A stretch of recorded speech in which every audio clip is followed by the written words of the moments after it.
What's up, peeps? Welcome in to the Nerding Out podcast, where we go over one anime, one game, and a pondering topic, a nerdy kind of some sort. So, without further ado, let's get into it.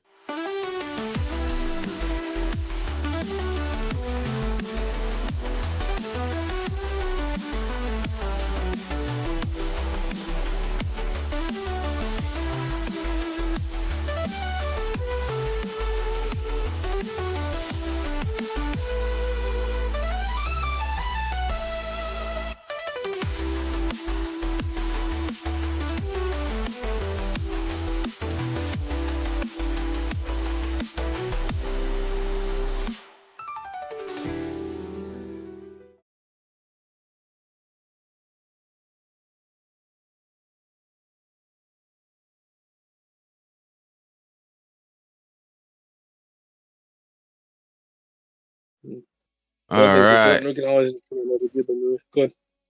And we are back, peeps. So, without let's see, let's go over the introductions.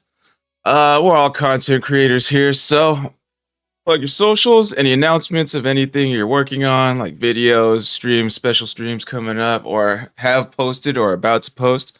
Go ahead and shout out everything like that. And what was the intro question again, Ninja? How did I forget? You know what? We'll do the outro for now. Now, oh, I remember. What anime have you been watching? Besides Stein's Gate. Oh, what anime have I been watching? Okay.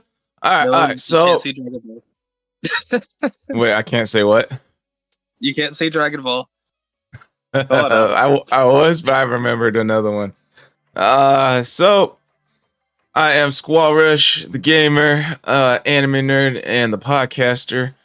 Let's see. I got the link tree. Usually in my bio, the link tree I have learned from the homie Stuff Central here. He kind of taught me to do that. Before that, I thought fucking link trees were only for OnlyFans chicks. But since I'm on a shit ton of platforms, throw them all on the link tree for free. All right, let's see. And then I got the Buy Me a Coffee account just in case there's no donate button on whatever you're watching on. So please check out those, and just in case. New announcements. I do have a new Sparking Zero Reverse Nuzlocke video dropping this week. There's one more video. I got a couple videos for Pokemon TCG. So check those out if you want to see some good gameplay, some good decks that I've concocted here or there. And what anime have I been watching besides the one we were watching for this podcast?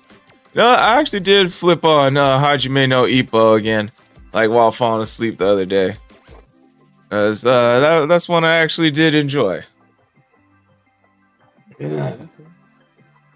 All right, take it away, Stuff Central. What's up, everybody? I'm Stuff Central. We link treed up here, so I got the Stuff Central link tree with everything, pretty much every social media thing out there in the mainstream. What am I watching right now? I'm watching some Mob Psycho 100. So I seen the first season a while ago, then I was like, let me wait till a few seasons drop, and then so yeah, I'm watching that right meow. Pretty fire. All right. Yeah. All right. Guys, it's 7Ninja7. You can find me on MeWe, Game Jolt, and Rumble. It should lead you right back to my Rumble channel at 7Ninja7. Regardless of all that, the most recent video that I've done is a anime review of Solo Leveling Season 1. We'll be checking out Season 2 as well as Season 3 of Vox Machina. Can't wait to look at that. Regardless, anime that I've been watching recently that is not Dragon Ball or Steins Gate is going to be, well, Solo Leveling. You know, that's what I did recently. So yeah. I need to watch that. I need to watch both of your guys' suggestions. I completely forgot about Solo Leveling and Mob Psycho. All right, Solo Leveling's going crazy this season. Shit. Yeah, I know they're like on episode 8 or 9 now. Mob Psycho, yeah. Mob Psycho is fucking fire, bro. I watched the first season. I need to watch the second one. All I'm right. gonna watch Windbreaker again. See if there's anything new. Which I one? think they're still continuing it. Windbreaker. Windbreaker. Oh yeah, someone brought that up in the live chat before. But that was a good one. All right, anime segment starts now.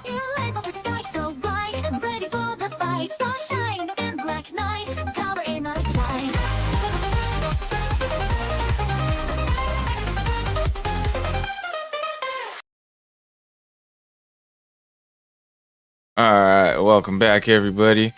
So, this anime we got today is Steins Gate. I don't know if you guys ever heard of this one. If you haven't, no worries. We will give you the introduction. Let's see, Stuff Central. Would you like to give a little rundown, background of the anime for us, all the viewers out there on Steins Gate? Yeah, so Steins Gate is about this like mad scientist guy and his little crackpot team that try to make time travel possible, and they end up doing it, but they also end up getting into some trouble because of it. So like I don't know, I can't say too much because there's kind of some like Inception, like mind-blowing things that happen. But yeah, it's a wild ride. Leaves you kind of thinking. I had to like look stuff up and rewatch a few episodes, and of course get the episode breakdowns every once in a while, because yeah, a lot of confusing stuff happens, but it's good. It's funny. There's a colorful cast, so there's a lot of weird stuff going on. Yeah, I mean we could slowly ramp up into the story a little bit. First and foremost, let's go around the table and give our anything we want to say about it so far. Seven Ninja, go ahead, like whatever you like. Did you like it? Not like it? Why or why not? Anything else you want to add to it? Go ahead. Well, I want to say the preface of it all is that I think overall, as when I look at it from an objective perspective, I think I really did like the show. I liked the concepts they were going with. I liked the different timeline. Is the word philosophies, theories? I liked all of that. The only thing I didn't like, and I did like the dynamic between the characters, I do want to say that, but the only thing that I didn't like, and it kind of did dawn on me why it was, is that like Ryoma, or the mad scientist, is I believe the word is Shinobiyu, and basically what that means is imagine a LARPer takes his LARP into his regular life. And so what that means is that anything that they do is infused with being his a character. Fictional character. Yeah. And so the issue I had with him specifically was, and I'm going to use this analogy because I think this makes the most sense. If I were to, let's say, give you a apple, right? You would know it's an apple because I gave it to you as an apple, meaning the information. But if I were to package it in a this happened to me during one of my earliest Christmases. My father would he knew I wanted a specific he wanted a PlayStation, and he would have like 5 boxes, and only one of them had it. But the ones that I would end up opening would always have like boxes upon boxes inside of them, wrapped in it with multiple wrapping paper, and it ended up being a bunch an orange. So my issue with Ryoma is that the information is there, and I like the show because of the information. I like the concepts and theories. It lets me think. It makes me want to think. But it's hard to keep moving through the show or immerse myself in the show because of the wrapping paper or the boxing that is Ryoma. But I do like the show overall. If that makes any sense. Yeah. So you're saying he's a little like distracting to the immersion? Kind of? A little too distraction. I feel you. He's a thing. Yeah, I kind of get what you're saying. He's kind of like so goofy that you just kind of like kind of dismiss a lot of the stuff that's going on in the show. I mean, it really he really helped me understand the idea. Like, I've always known like why people don't really like to believe conspiracy theorists, but like when I looked at him, I was like, it looks like ravings of a madman. Is this really real, or is this just his mind? And when I first started, I said, you know what? Let me give myself some context because I might just drop out of this on the first episode, and I want to give stuff the best I can. So I go and I say, oh, this is actually about time travel. This is actually happening. But as I was watching this show, I said, oh, this is what would happen if someone were to time travel. Because if you're acting weird, you have to convey some form of normalcy in order to get a message across. If you want to convert people into wanting to listen and believe what you're talking about, you need to convey some form of normalcy, which he does not, which is why a lot of conspiracy theorists are never believed because of just how wild and brazen what they're saying is, but also how they're acting.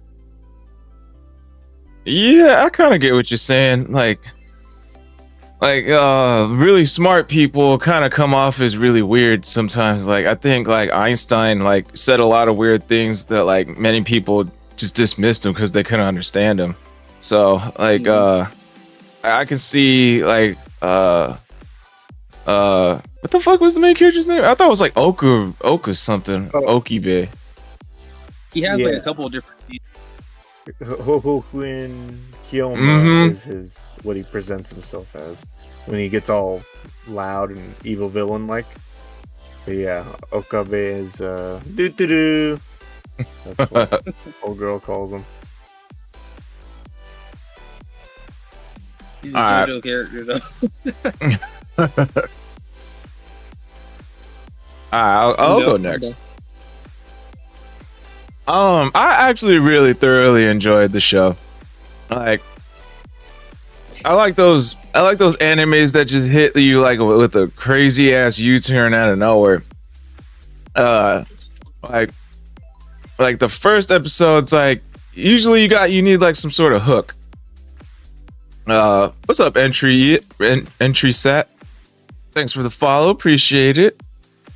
So like with this movie or this show, like the first episode, usually in every anime, like the first episode needs some sort of hook that catches your attention that makes you want to keep staying for at least a couple more episodes, and like the chick dying, crap, I forgot her name, not Christina, it's Kurisu. Yeah, Kurisu, like in the beginning she dies before like the main character even meets her or gets to know her.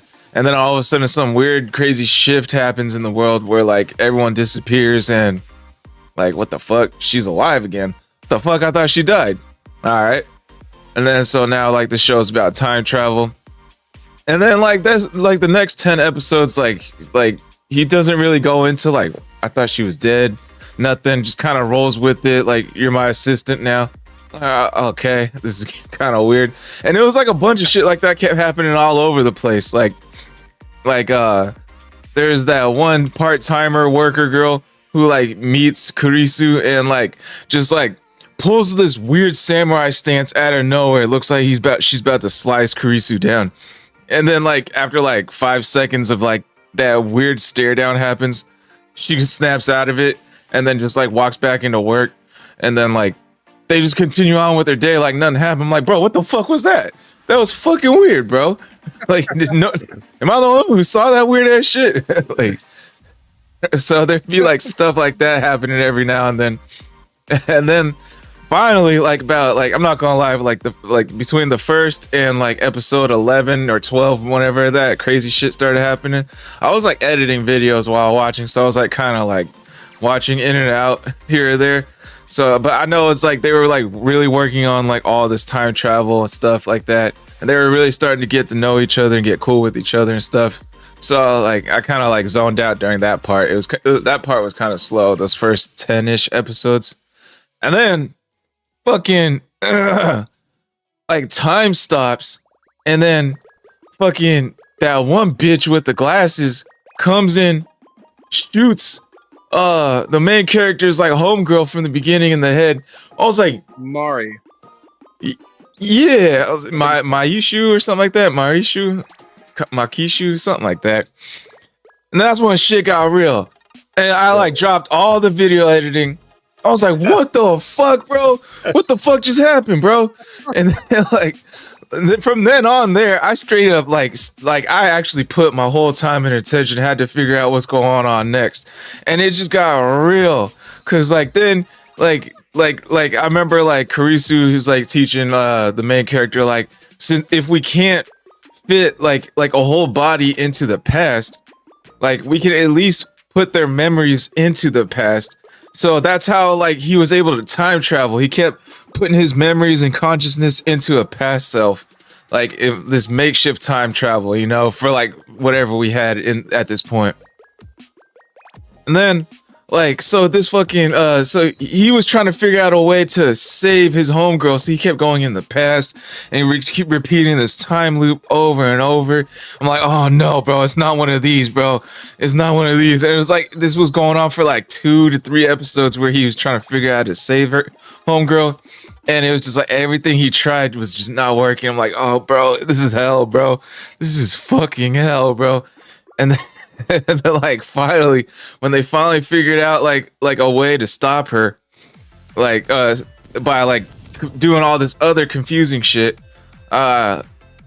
basically they had to redo all this stuff they did and that changed timelines and shit. And when they undid it all, they were down to the last one.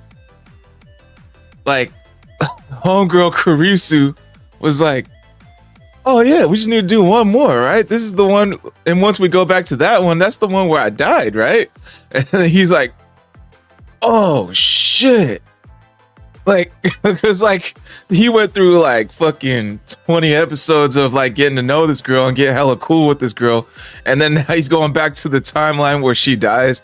And I was like, oh god, bro, like this show makes me want to throw up, bro. Like it's pure hell. Like it's a huge mind fuck that way. I'm pretty sure I'm explaining it pretty bad, like for all those people who don't know the show. I'm sorry, but all the people who do know the show, you guys are getting what I'm talking about. I thoroughly enjoyed it. I'm gonna leave it right there. Like all of that mindfuckery shit, you make me drop doing everything else to watch the show. Good job. I liked it. I thoroughly enjoyed it. But I'll end it right there, and then Stuff Central. Go ahead. All right. So I kind of like have an opposite thinking of Seven Ninja, where I like Okabe to be crazy eccentric, because the whole team is like on that bullshit. Like the hacker dude Itaru. Dude, how he's a pervert. That shit's so funny to me. Or he was like, can you say that same thing again? Or it was like, I don't know. Oh, the banana is squishy and soft. And he's like, can you say that again one more time? And I'm like, bro, this fucking guy. So yeah, like the fact, you know, he's hella perverted. The mad scientist is a mad scientist. And we got Maru or whatever her the homegirl, she's just not with it at all. She's just off in her own world. And then was it the rest of the crew? It's not really Risu, Moeki, glasses, girl, maiden, male people. Man, honestly, if he didn't say it, I would have thought that was a female the whole time. Yo, fact. I would have thought it was a female the whole time. That wasn't an episode, and then I would have not known. Shining Fingers, weird as shit, taking pictures from the get go. I kind of felt like the bitch was bad news from the get go. Which, yeah, she turns out to be. I mean, she looked very disheveled the first time we seen her.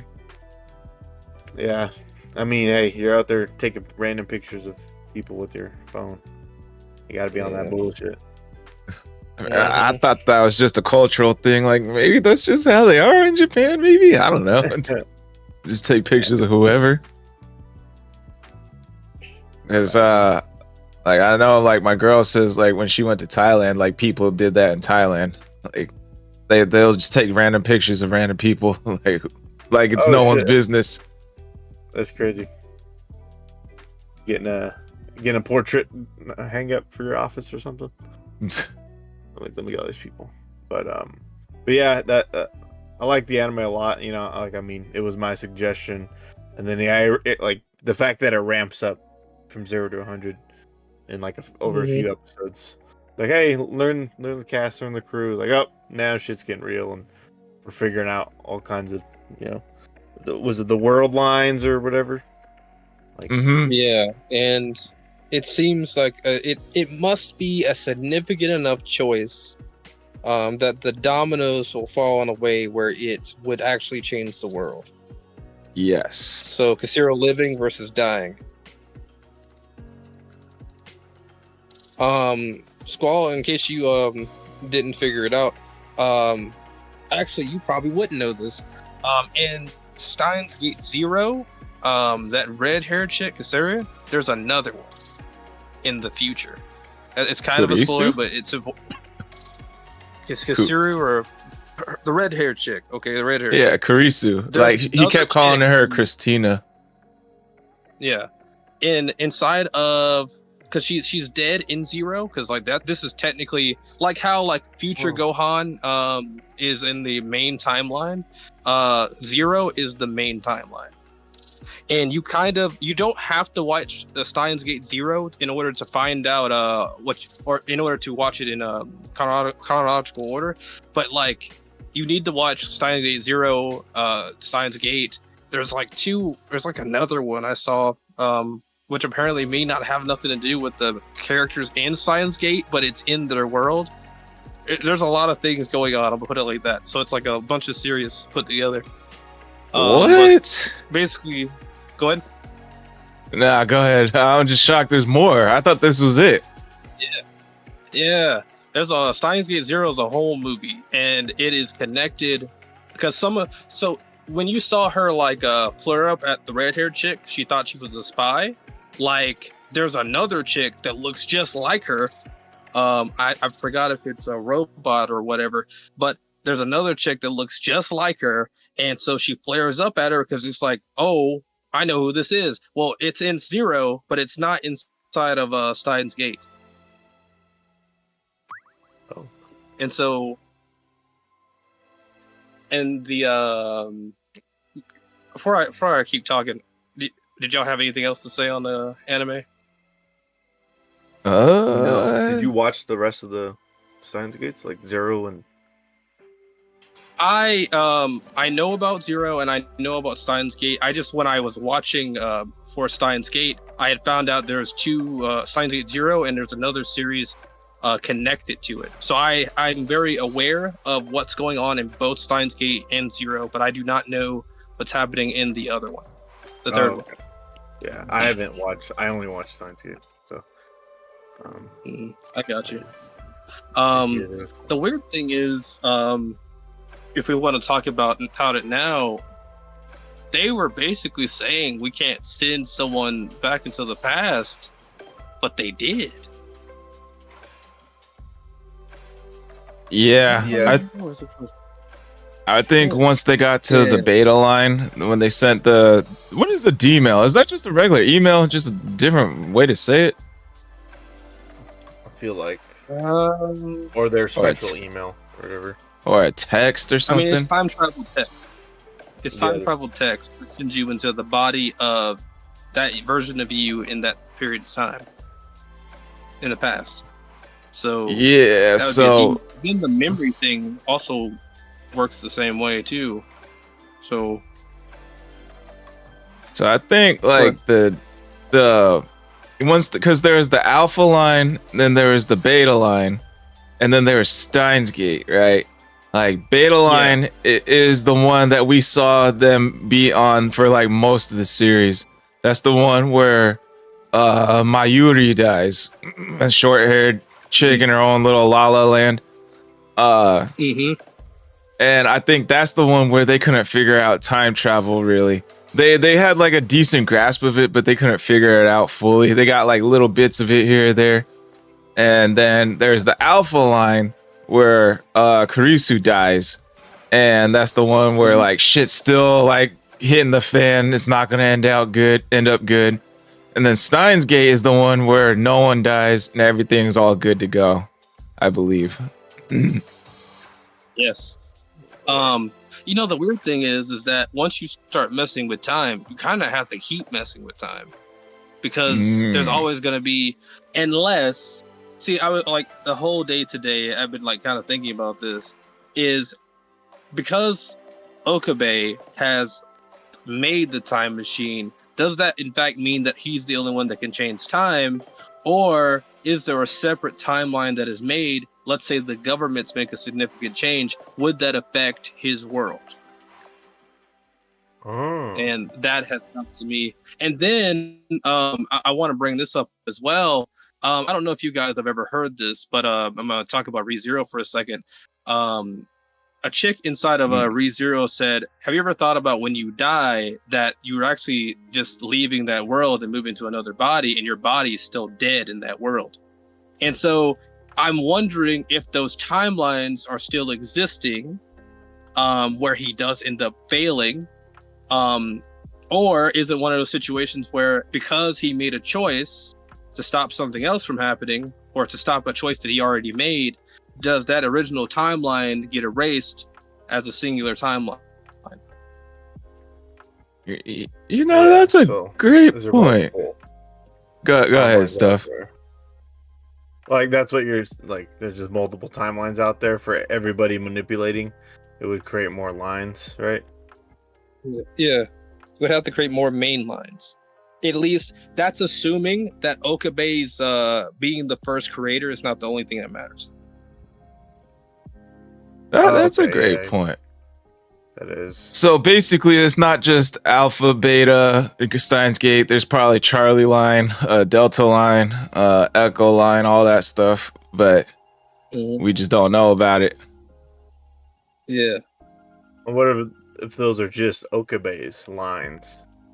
Like, you know, those are just the ones he's aware of because he made them. Pretty much. It's got to be.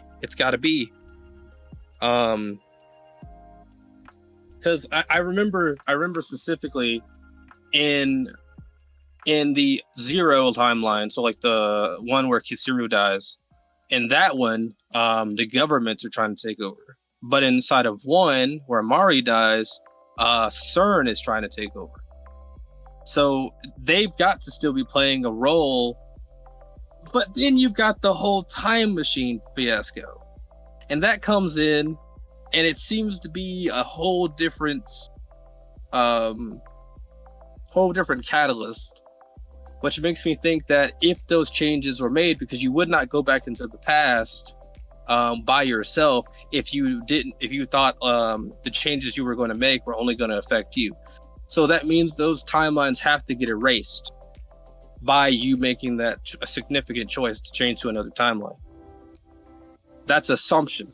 That doesn't mean it's true. That's an assumption. Yeah. The show's so stupid.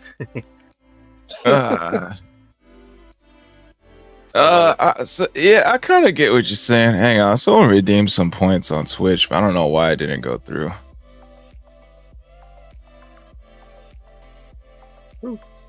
Decent points. Wait, what you know? I got blurps on. I got blurps, so like hats off to you. It's supposed to play something or like a sound or something. I have no idea why it didn't pop up though. I'll have to figure that out in a sec. What's up, Games with Lubu? Welcome in. Alright, Lubu? Let's see. So Crap. Kind of repeat what you said again, Ninja.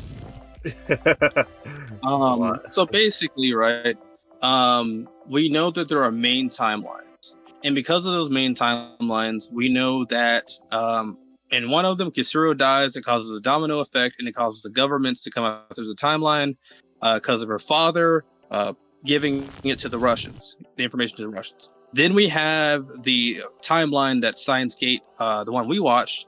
That one is going to be 1. Let's go with 0 being the original and 1 being the main one. And so in this one, Mari dies. And that seems to be caused by the time machine crushing the what's the word I'm looking for? The time machine. The time machine crashed into that one building that he was going to go into for a lecture. And that ended up killing Mari. No, Kurisu.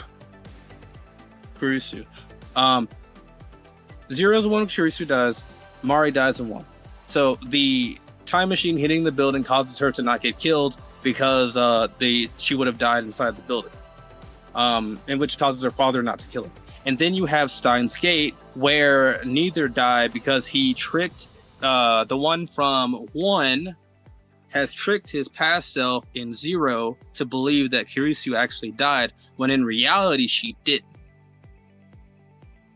But now I gotta lay something on you, which is, if Mari dies in 1 every time he tries to change something small, then why did Kurisu not die in when he makes Steins Gate? Why did Kurisu not die when he did that with Mari? Because if you're fated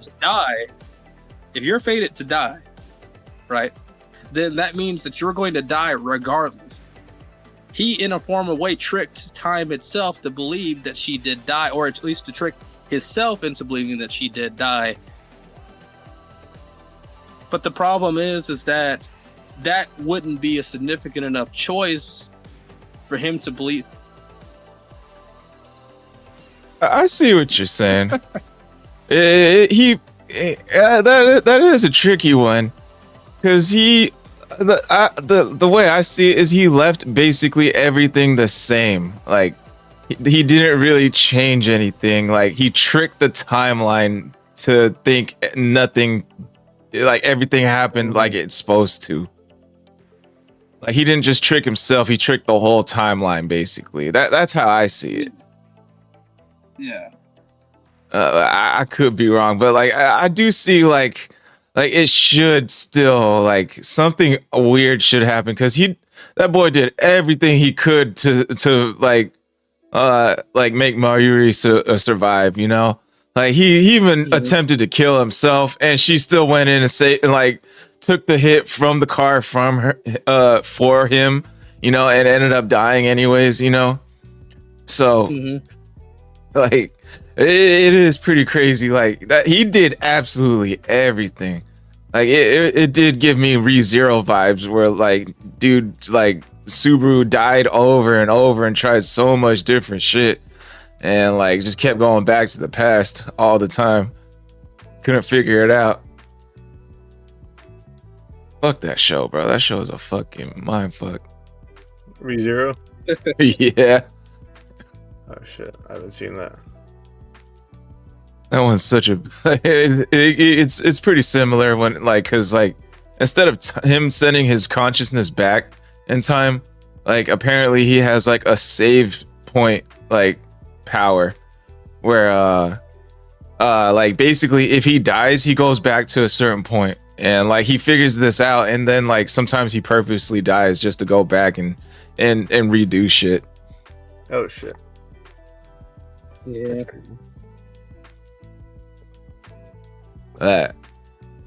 That's an interesting theory or a point you got there, Seven Ninja. I didn't think about that, but fucking damn, dude, I had a point. Do you have anything to respond to Seven Ninja with stuff?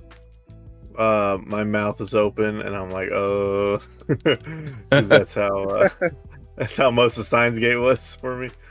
I was just But the whole Karisu part, like how he tricked himself in the past, but like how he did everything he could to make Mayuri survive and nothing worked. Like, why didn't that happen with the whole Karisu part? True, he didn't have to go do the most. He just had to kind of make it look like something happened. Though, because the only problem Go on. Because that was the only, I think at the end where it was like, you have to, because I think he wanted to know the power of the time travel. So that was the one thing, like, they're like, you gotta let him with the knowledge of what he has, but also letting Karisu survive. Isn't that why he had to like kind of make it seem like she was dead type shit? Yeah, but remember, I just remembered this. You remember that metal ball that Mari wanted? She said, "Oh, it's super rare," and how it saved the time machine information. He took that one earlier. I'm remembering now. He took that one earlier, and Mari ended up picking up a plastic green one, and so apparently that had fallen into the time machine information, and the plane had crashed or whatever, and basically the thing that saved it originally in the zero timeline was the metal ball itself being the protector.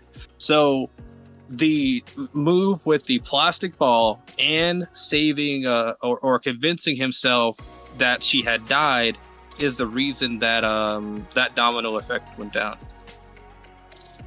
But the problem is, if she's fated to die, then that doesn't matter.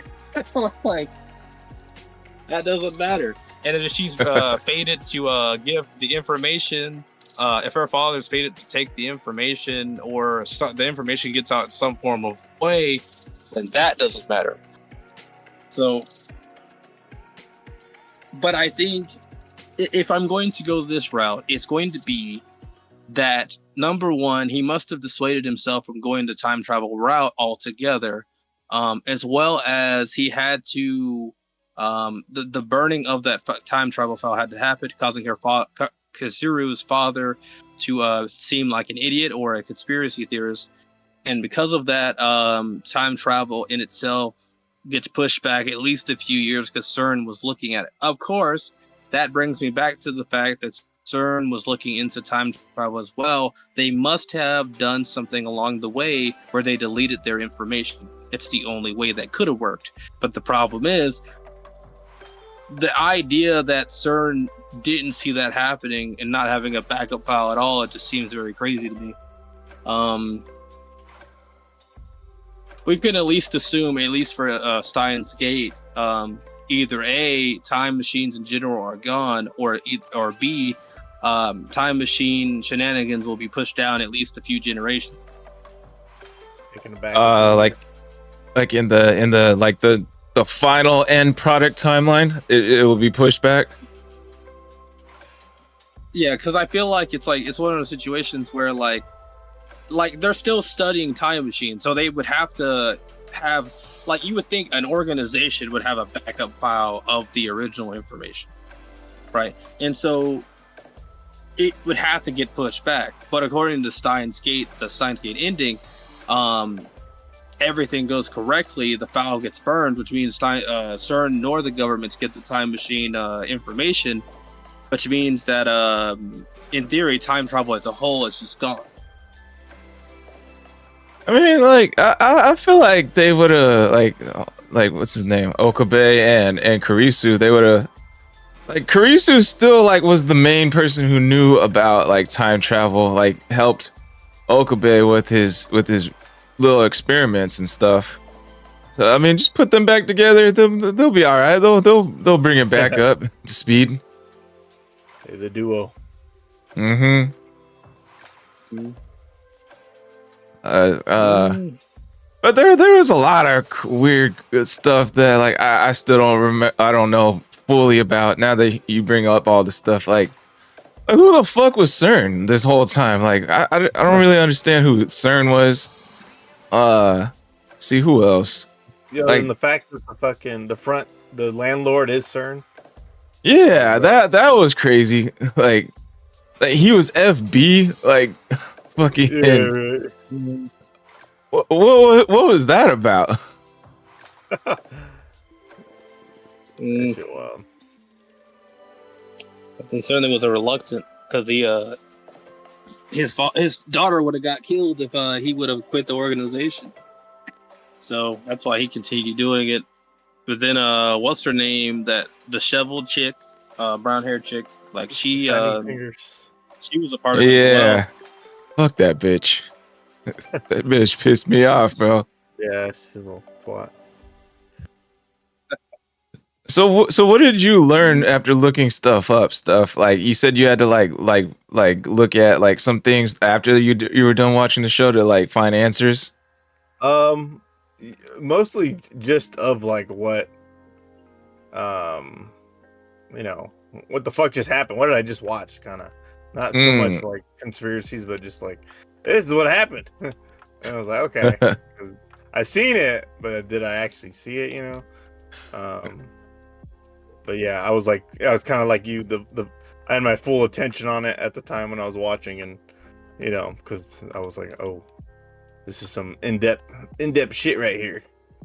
Or at least it could go into it, but Okay, I got most of it. Oh, go ahead. My bad. I didn't mean to cut you off. Oh no, you're good. And then you know, like why or was there signs of this guy being like FB? Was there signs of FB being FB? Like, yeah, shit like that.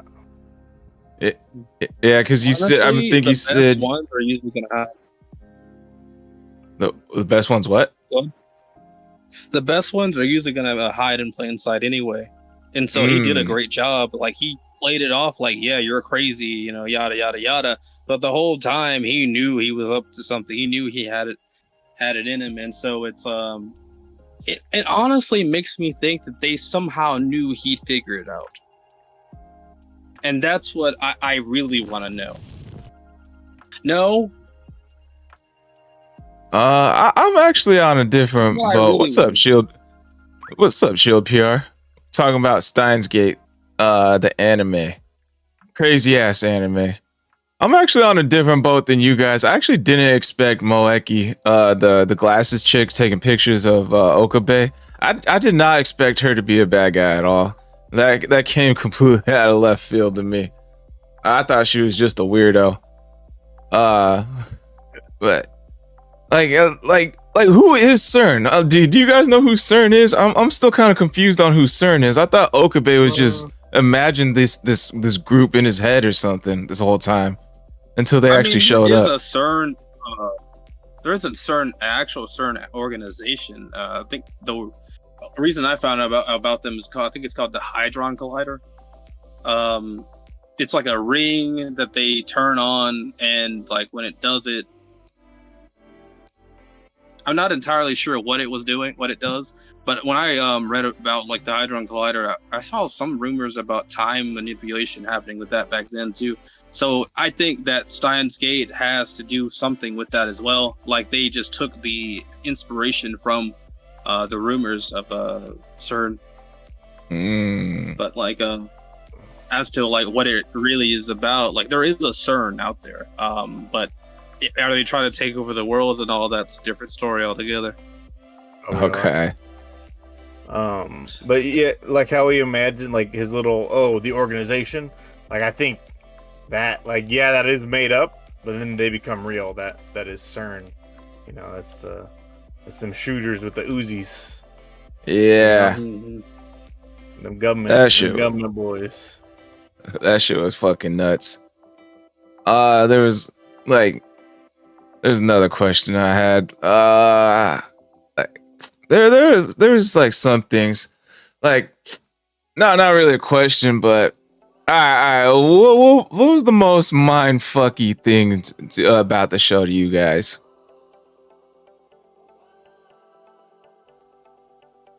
Probably. It really comes back to go ahead, stuff. Oh, okay, the landlord being fucking FB. That shit was like, Like, holy crap, this organization we've been hearing about since episode 1, right? Literally, it's you pay him every month, my boy. He's right there. He's under you. He hears you. He knows. Yeah, I don't know. That shit was mind blowing for me. For me specifically, it always comes back to the how he reached Stein's Gate.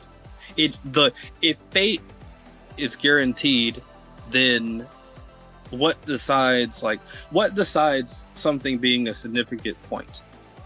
So if fate is destined, how can you change it to such a drastic degree? And what is a drastic change? And is that person the person, or is that world based? Before I give my mind fucky answer, I just thought of something as a response to Seven Ninja. What's up, Mochi?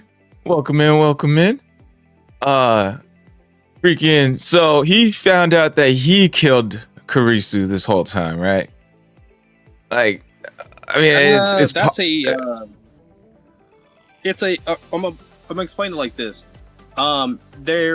There's like everyone makes a choice, and so in these choices, you got the main timeline, and then you have like a possible. So like what they were talking about, how like there's two different main timelines, right? You make a choice, and this is like a slightly different timeline from the main one. But according to the explanation we saw of Kurisu dying, this is still a main timeline. It just has little small variables around it. So you could always have like shrine mating actually being a woman versus being a male is just a small change. And so, what was your question again? How did I just lose that? Holy crap! What was your question again? It was more of a response. Like, I just thought like he was the one who ended up killing Kurisu this whole time. So take him out of like him killing Kurisu himself out of the equation. Maybe that was the deciding factor that changed time altogether. That is a variable. It was going to happen anyway had the thing not happened, because her father was originally going to kill her. I believe that Okabe thought he did it, or knew that he did it in a timeline, but I believe also that Okabe isn't the only one that will kill her. I think that we just saw a timeline, and knowing how he thinks, that was a very possibility that he would think he's the only one who did do it. Well, I kind of wanted to see more of like, because he only went in there twice. Once where he did kill her, once where he doesn't kill her. And like, I kind of wanted to see like more of him going into the past. Would it be exactly like Mayuri, or was like Mayuri just a special case? You know, like was it actually just him who killed her? Like, if he goes back in the past and does absolutely nothing, does she survive? You know, I kind of wanted to get more information or something. You know, before, but that's my hypothesis on the whole thing. The only thing I would say is like, I think at that point, and then you could tell like your mind bugger. I think at that point, all of Steins Gate 0 and all of Steins Gate, I believe he took all that information and said, I'm just going to be doing this all over again, trying to save her. Like, let me actually think this through. And so what we see at the very end, he only does it 2 times. Well, he ends up making a smarter choice and ends up convincing himself that she died, but she didn't really die, which is like, I think that he just said, I don't want to do this to myself again, so this is what I'm going to do. And then I think there's that, and like I think Suzuha, that's the short-haired pigtails chick who came from the future. She like her time machine, like she said she only had gas for like one more trip to the past. So I forgot about that. Like maybe they didn't have enough like juice to keep going back over and over like he did with Mayuri.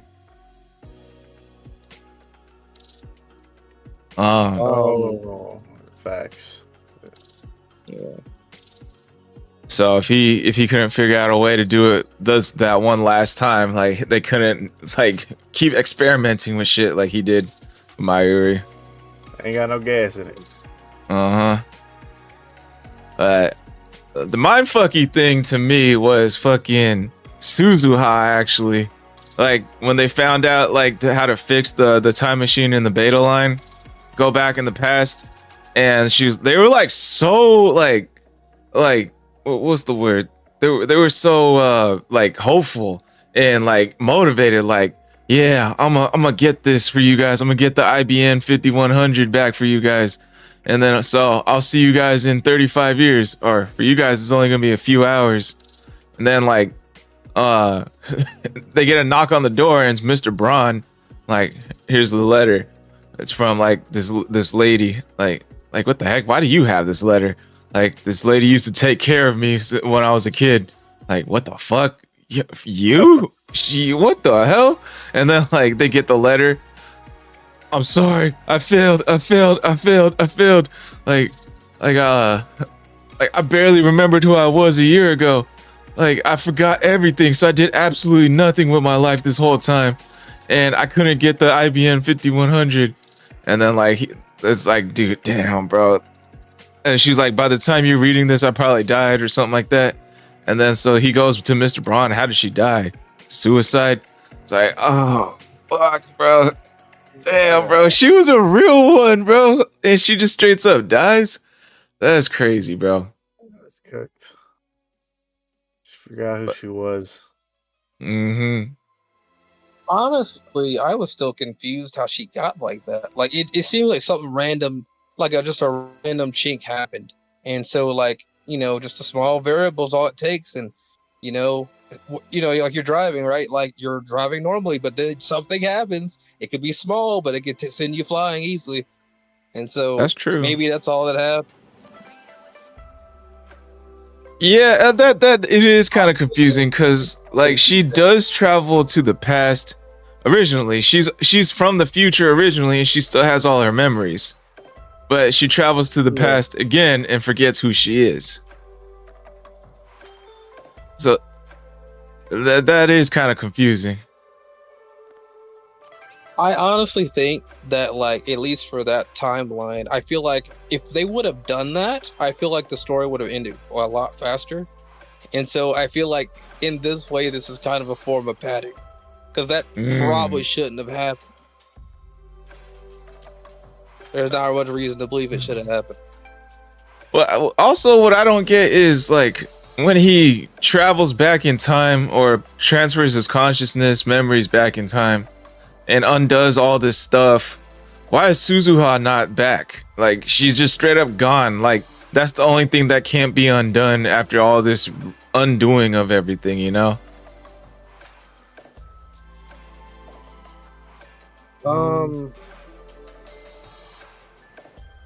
I mean, it could be one of those situations where he just hasn't met them in that timeline yet, like met her yet.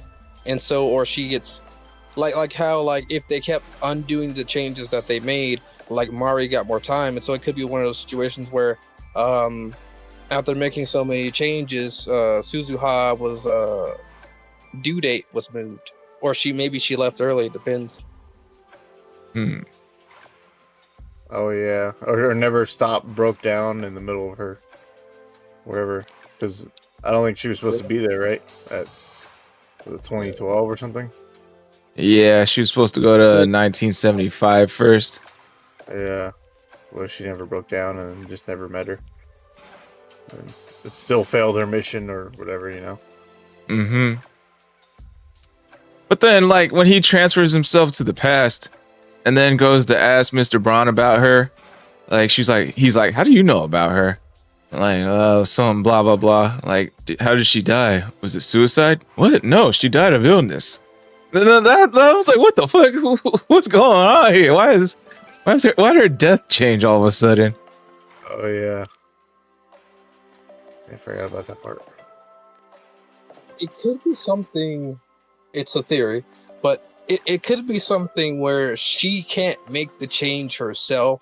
Although she did affect Kasuru's death, that one may not have been an official it could be more of like an accidental change versus if she's actively doing something, it is as if time itself will stop her because Okabe needs to be the one to actually make the real change. I can see that. Since he is a part of that time. I did like the change where when they go from the beta line to the alpha line. Like the beta line is the one where Mayuri dies, and Suzuha like goes back to the past, but the time machine they built in that one, that's the one where CERN kind of takes over. So like in the future, Okabe like rebels against CERN, but like the time machine they built can only go back in time. It can't go back to the future. But when they go all the way back to the alpha line where Kurisu dies, like Suzuha comes back from a time machine that can actually go back to the future. So I thought that change was pretty cool. Mm-hmm. What's chat thinking about this anime so far? They're just asking like, what are we talking about? Happy Sunday and all that good stuff. Saying what's up. I don't think most people know about this anime. If you guys don't know about this anime, Steins Gate, and you guys love that mindfucky stuff, and you guys like shit going from 0 to 100 in a matter of seconds, this is the one. Facts. Who was y'all's favorite character? You know what? It's Daru. Daru was pretty great. Daru's the hacking perv. Oh, the hacking. Yeah. Okay, yeah. That's my Daru's guy. pretty great.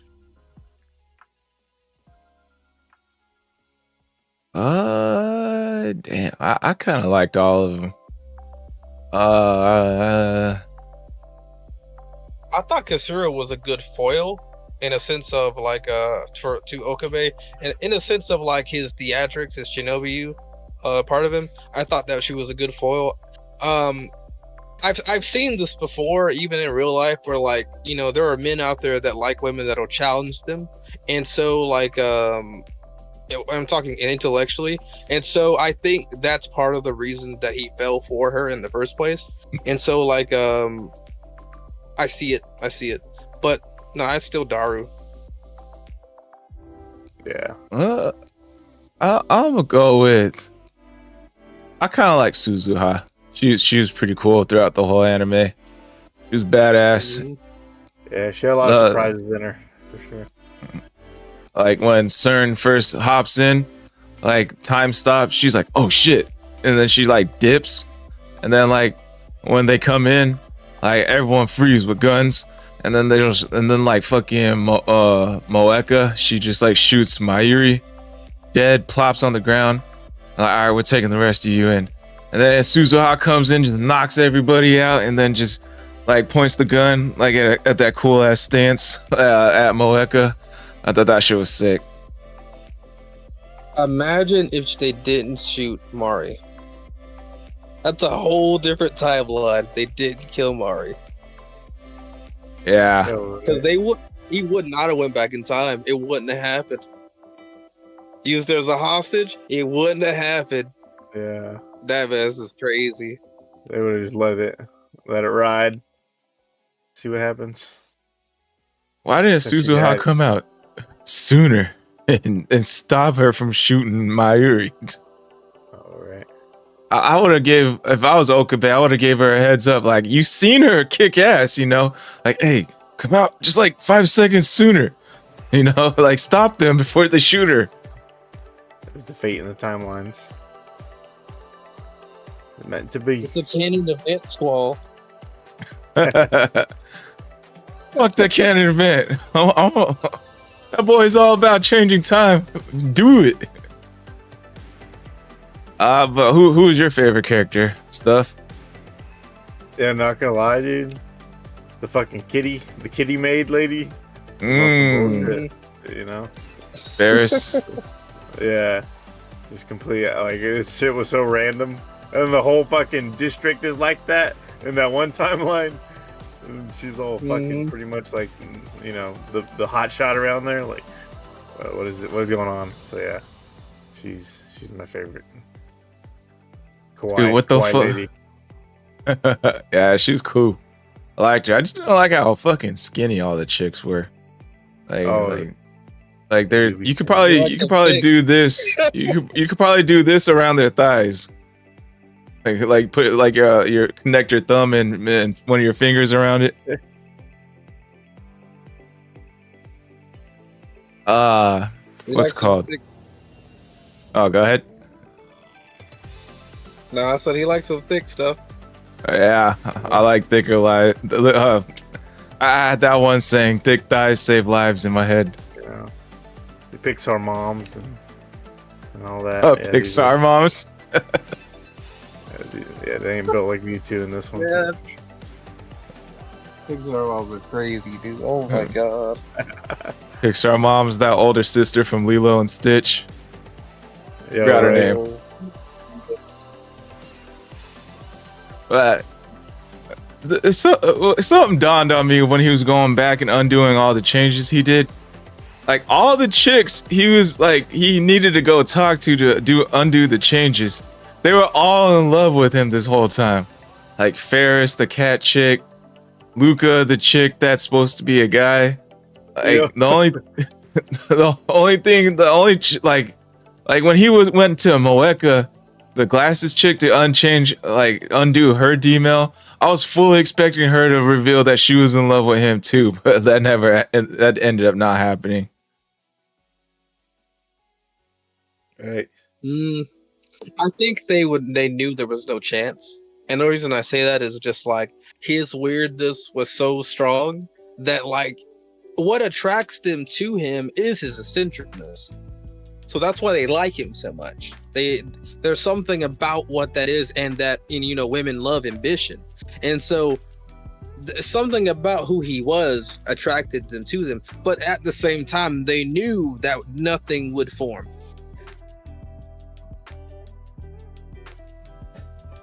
Last ditch effort type of thing. Yeah, I can see that.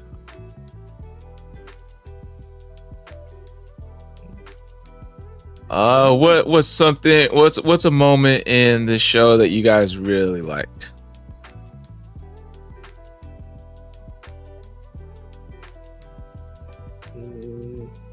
I'll start. I'll give you guys some time. I enjoyed. I'm actually thinking of Zero now, but like, I'll talk about it since I've seen it. So in Zero, after they make the final change, Suzuha and Mari make the final change.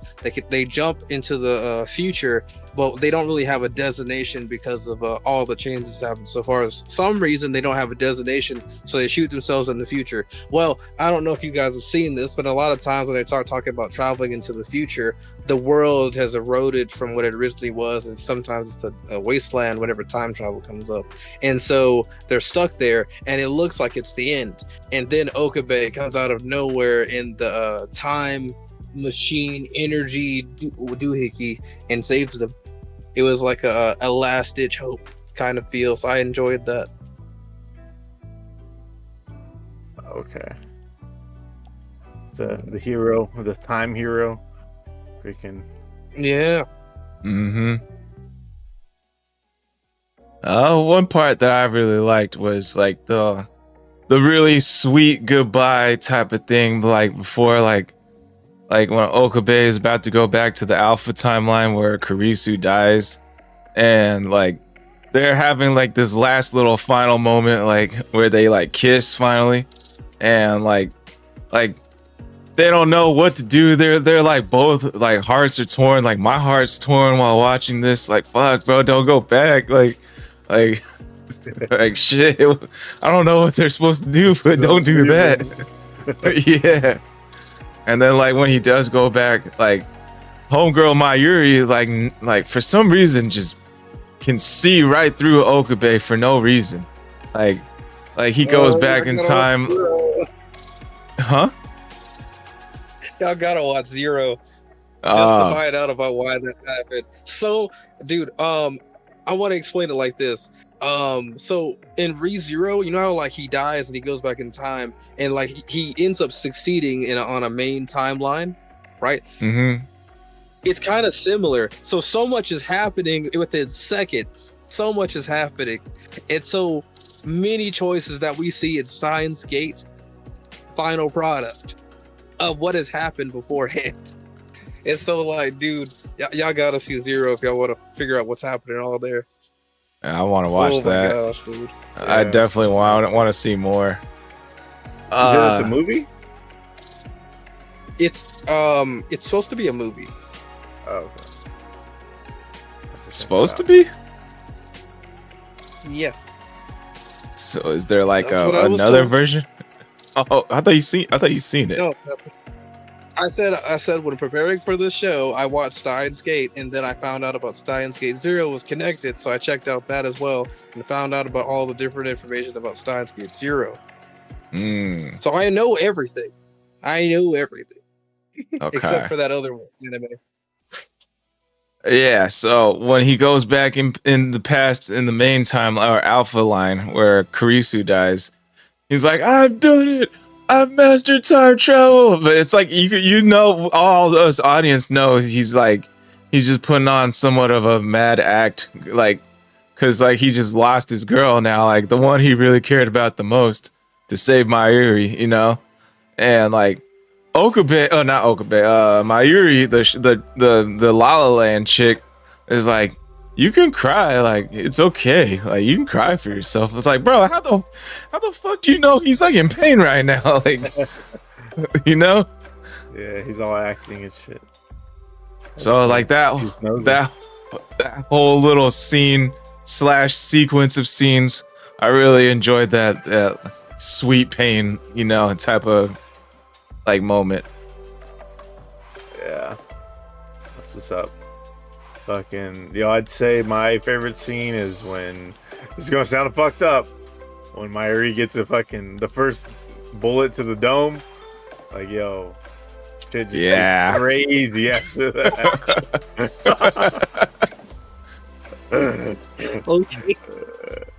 Dude, that shit just gets so crazy after that. Like, the next fucking 3 episodes are non-stop, like go, like just like what is happening right now? Who are these shooters? He's going to time travel. She's still dying. Like, what the fuck is happening? Like, you know, it just pops off. So yes, when she dies.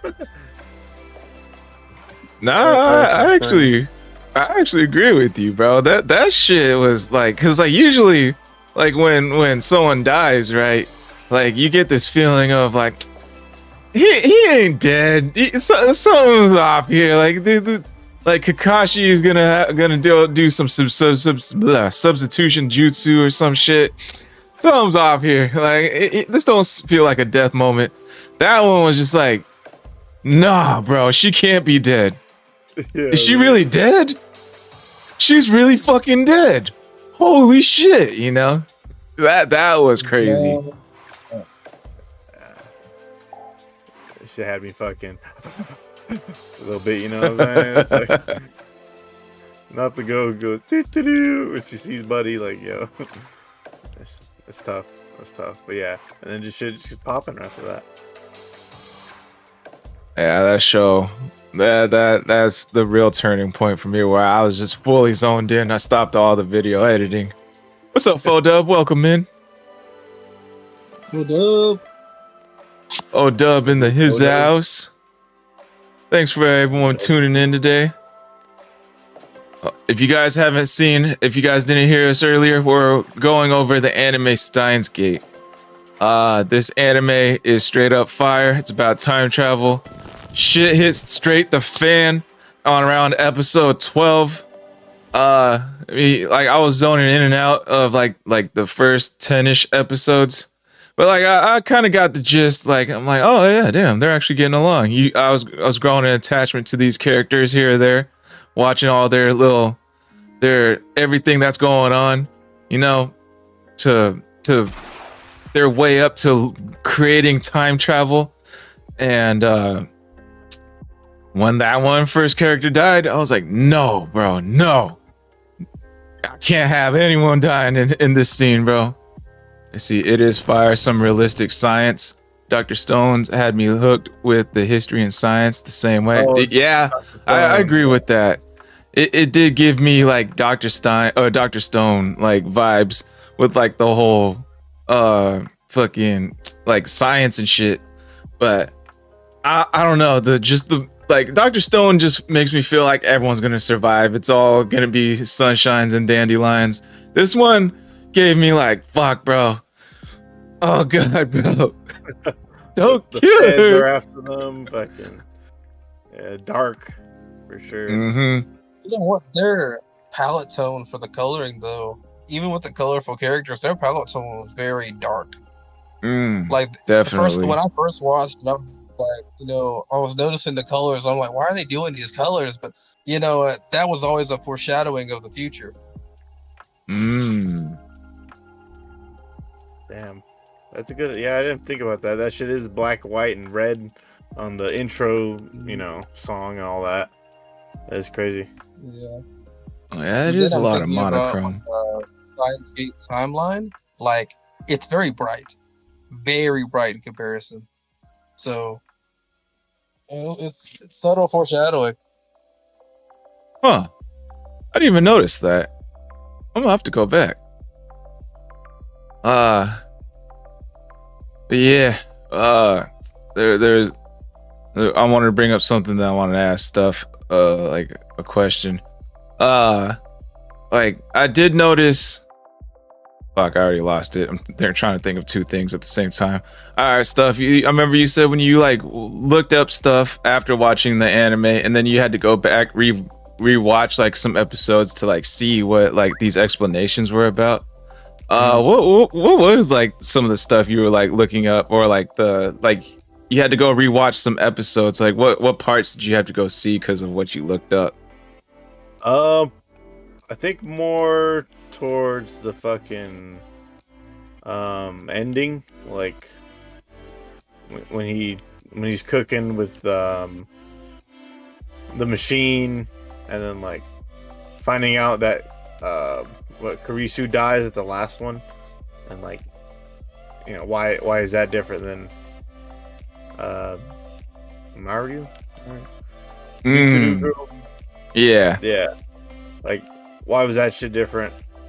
Fucking, and then going back to see like go back to episode 1, which I also recently just did, and there's some like foreshadowing hints, and there's a part where Okabe sees Kurisu, and she's like, "You're that crazy guy from 15 minutes ago," and he wasn't there, but you rewatching, you're like, oh, that was his fucking future self that was trying to get you to play dead.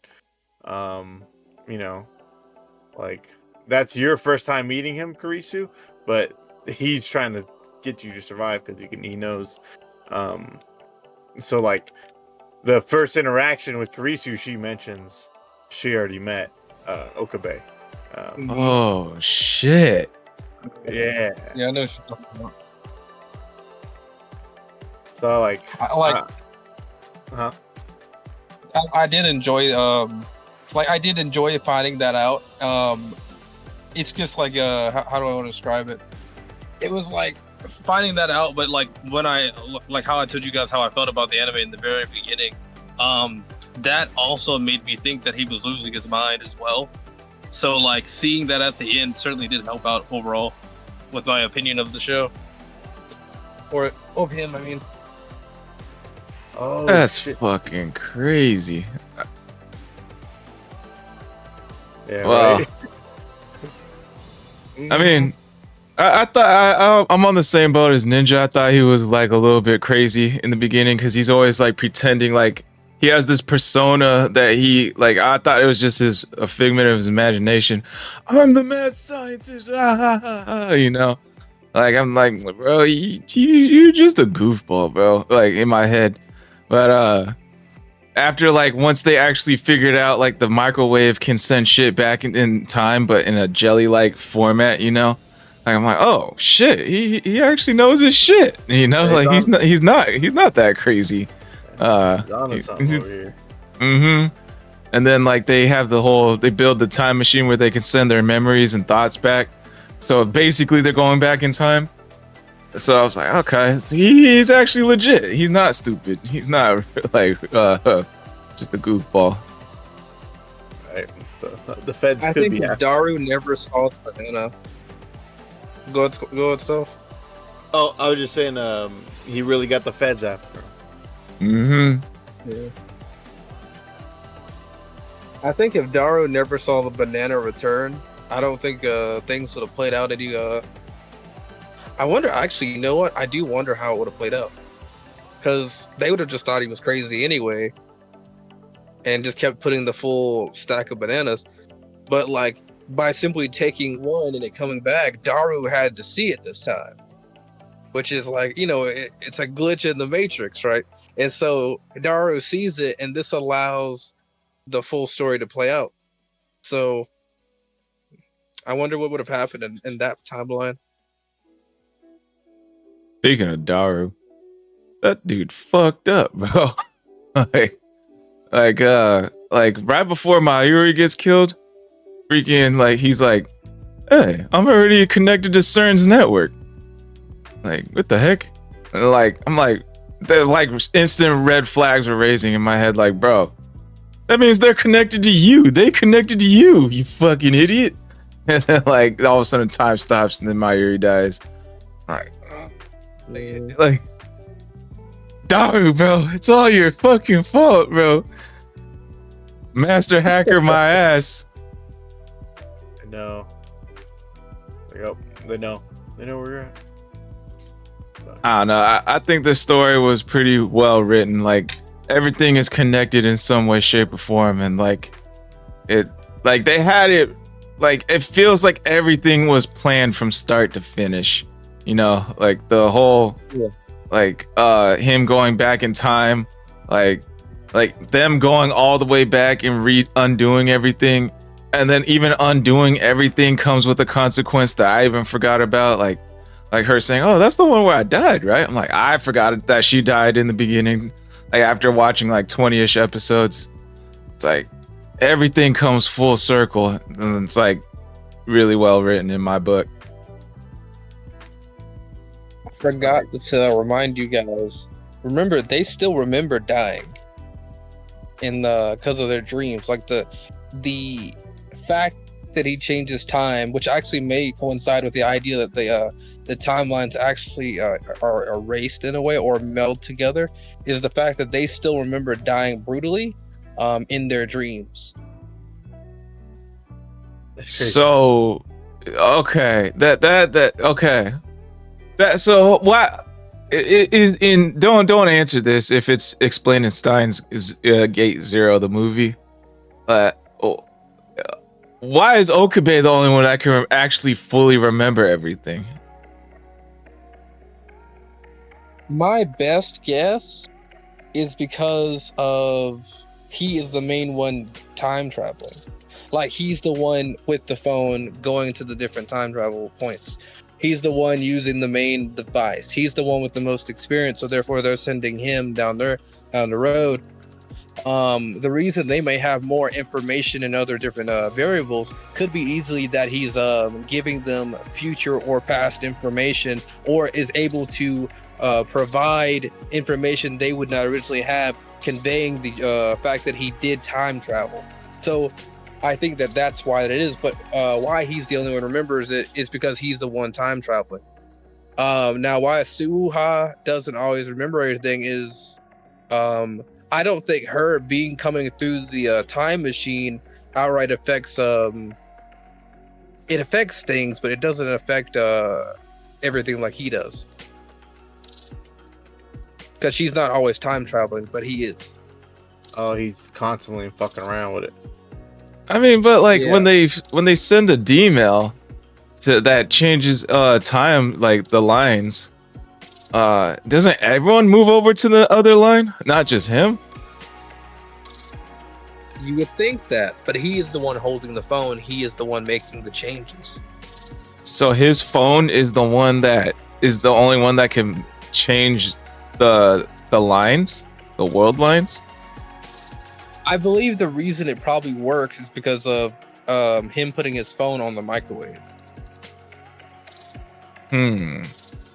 Oh yeah. I believe that's like in a formal way. Let's say, for instance, just for this example, when he does that, a spell is put on the phone, and so whenever he does something, it sends a D-mail.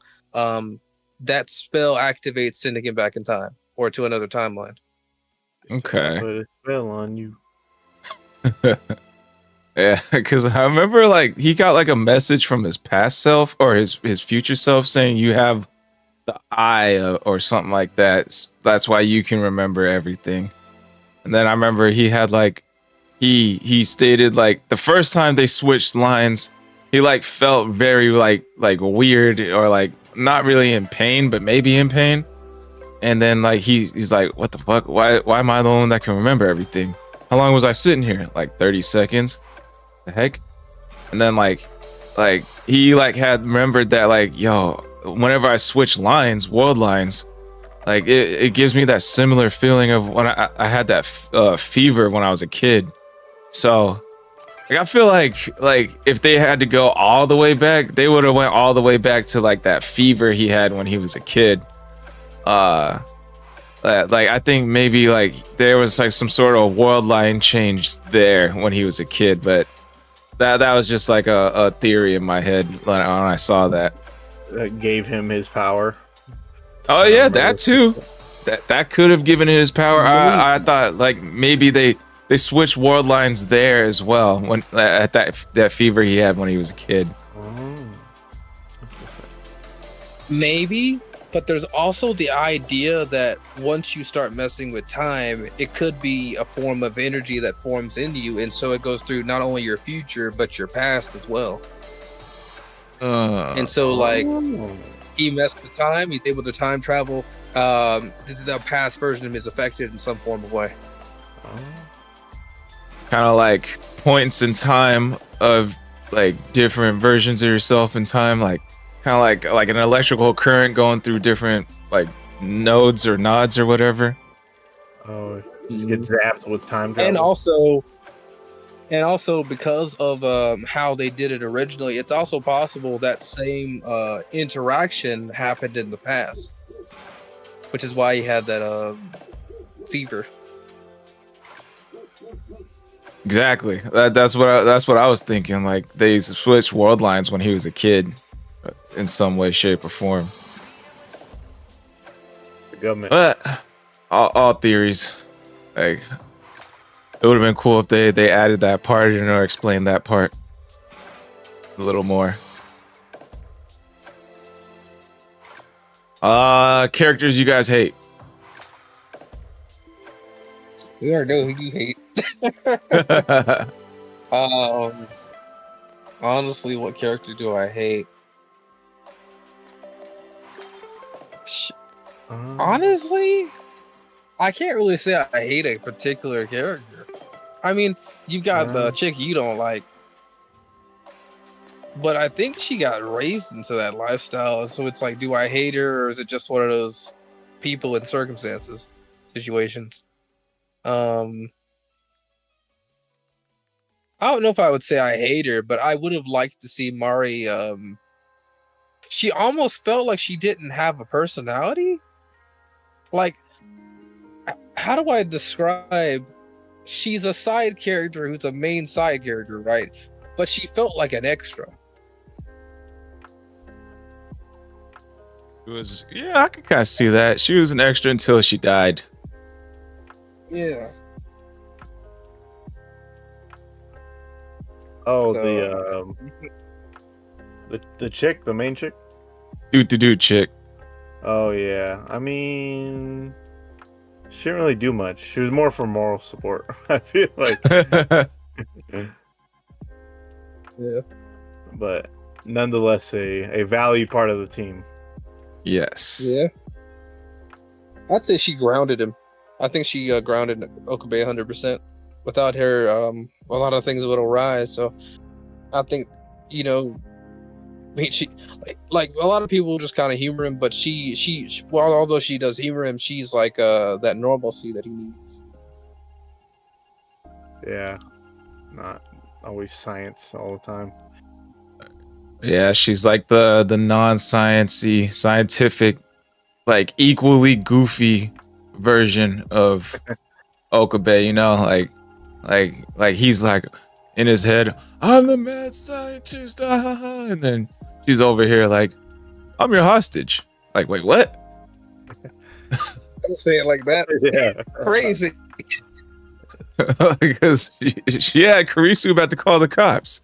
She's like, So fast. she just said she's your hostage. Don't call the police. That's enough proof. Like, she's like, no. Like, I chose to be his hostage. Like, what? Yeah. So she's like, she's goofy in her own way. Facts. Shit is goofy.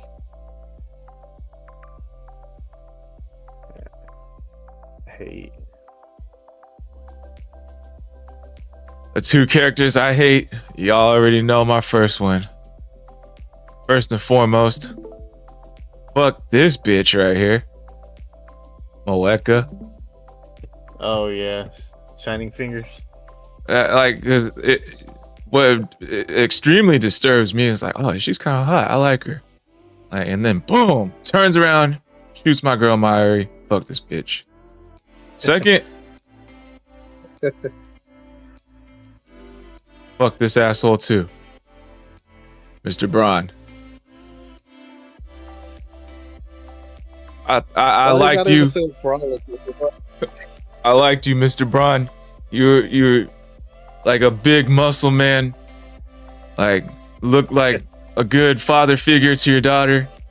Turns out you work for fucking CERN, you piece of shit. Even after Suzuha raised your ass, like, how the hell you gonna end up turning your life to this bullshit anyways? Fucking disappointment, bro. You fooled Okabe, fooled Moeka into killing Mayuri. You fooled me too, bro. Man, can't believe you. So fuck those two people. Yeah. Top 10 anime betrayals. Yup. For real. And top 10 anime betrayals to the viewers too.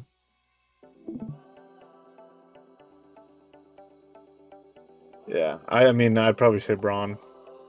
Just fucking, you know. Yeah, he's a dickhead. Dickhead landlord. Dickhead fucking FP. Right? Mm-hmm. FB.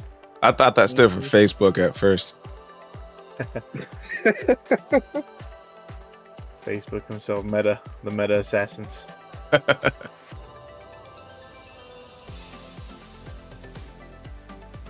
right. Anyone else?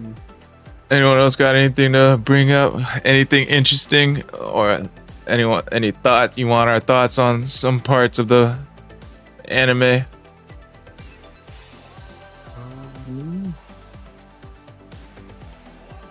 I really ain't got none. I mean, I probably could go on something if you brought something up, though.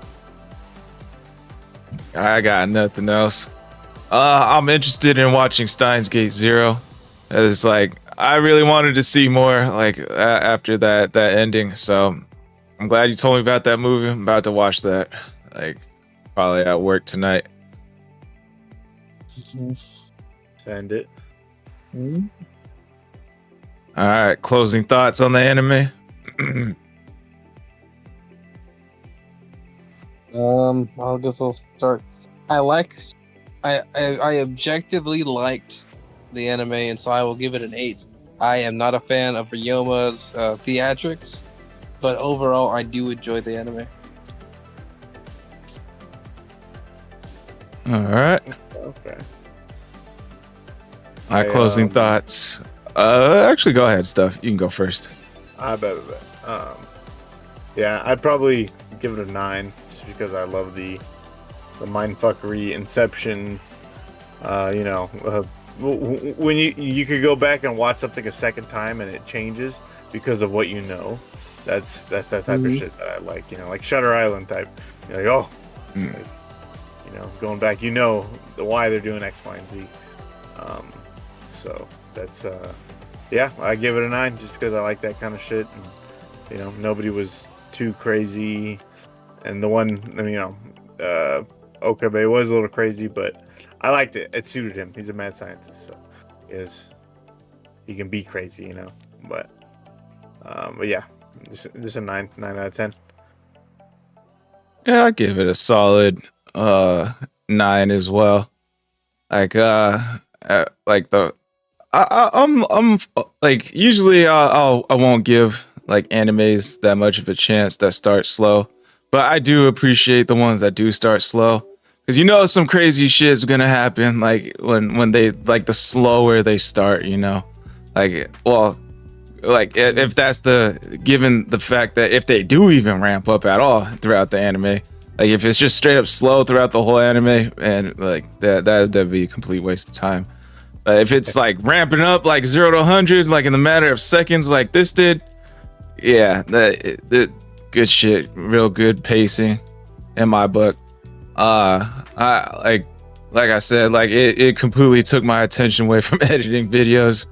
So great anime. If you haven't seen Steins Gate, I hope we didn't spoil too much for you, but I hope like you guys should watch it. For all the viewers out there, definitely check it out. It's a good one if you like that mindfuckery stuff, like Stuff Central said. If you're like into science stuff, shoot, I'm not even into science, like, but I thoroughly enjoyed it. So yeah, check it out, peeps. You guys should definitely check it out.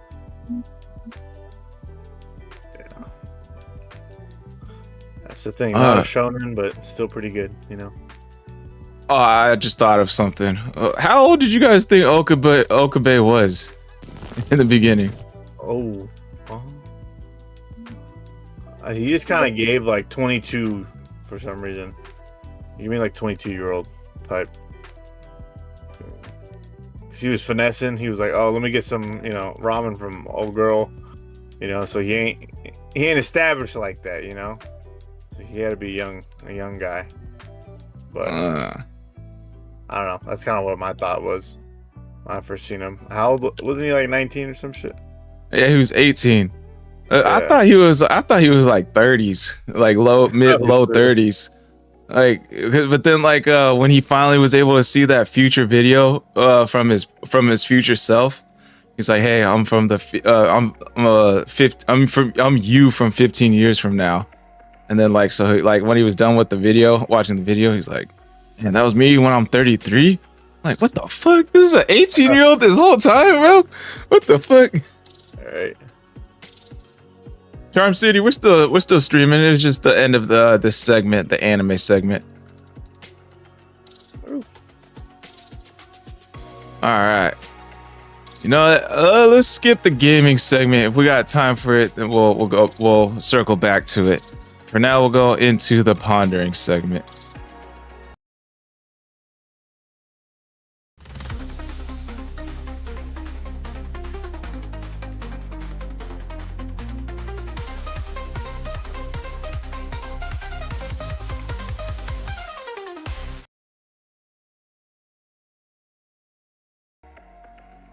Take a nap before going into work. Alrighty, peeps, we are back. So this is the pondering segment. Here, we will go over are turn-based RPGs dead? We can go around in a circle. I think who went first? Who went first last time? I think Seven Ninja went first last time. Stuff. We'll start with. Wait, what the fuck? What happened to him? Anyways, he'll probably be right back. Stuff. What do you think? Are turn-based RPGs dead? I think they're kind of having a hard time just because like Final Fantasy's up to real-time combat. And same with like, the PAL world and what's the Pokemon Arceus, like, that I feel like Pokemon was a big RPG turn-based thing. Like, so I don't know that now that stuff's going to real time. I think it might be taking a turn, but as a Yu-Gi-Oh player, I'm 100% supportive of turn-based combat. So I do think some people should keep it alive. There's a One Piece game that's like that. Turn-based? Yeah, turn-based combat. I haven't actually gotten around and playing it yet, but I heard it was pretty good. What's it called? That let me get back to you on that. But I know, and then there's like that South Park game. That's turn-based, isn't it? One Piece Odyssey and One Piece Treasure Cruise. I think Odyssey.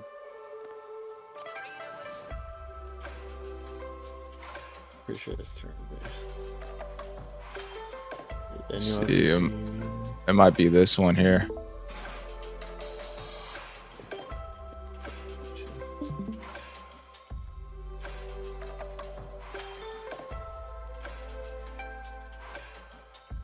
That looks turn-based.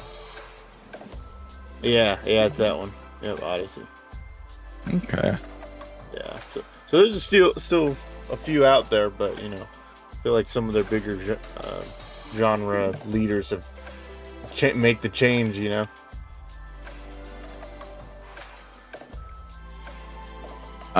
Seven Ninja, what do you think? Are turn-based RPGs dead?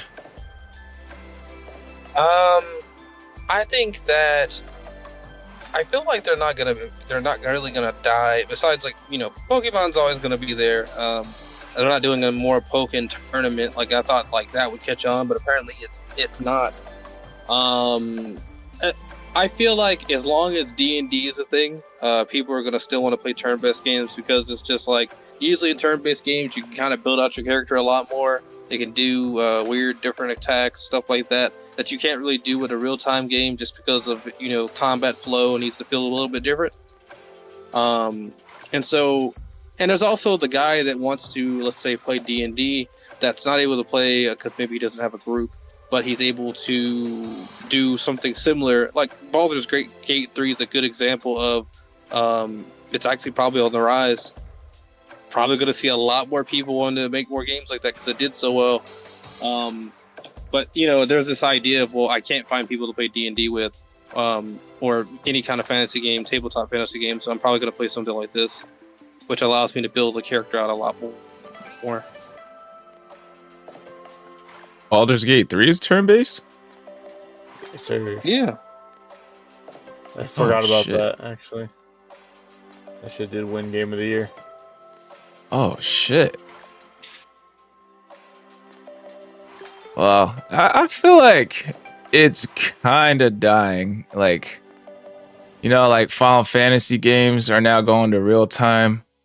For turn-based RPG games used to be all over the place, and they would be pretty good games. Now we're seeing a lot of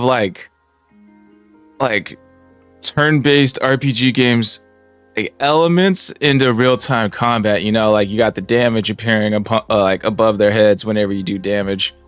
Like Fortnite, for an example. There's another shooter. The Division 2, you can level up, but when you shoot them, the damage appears above their head.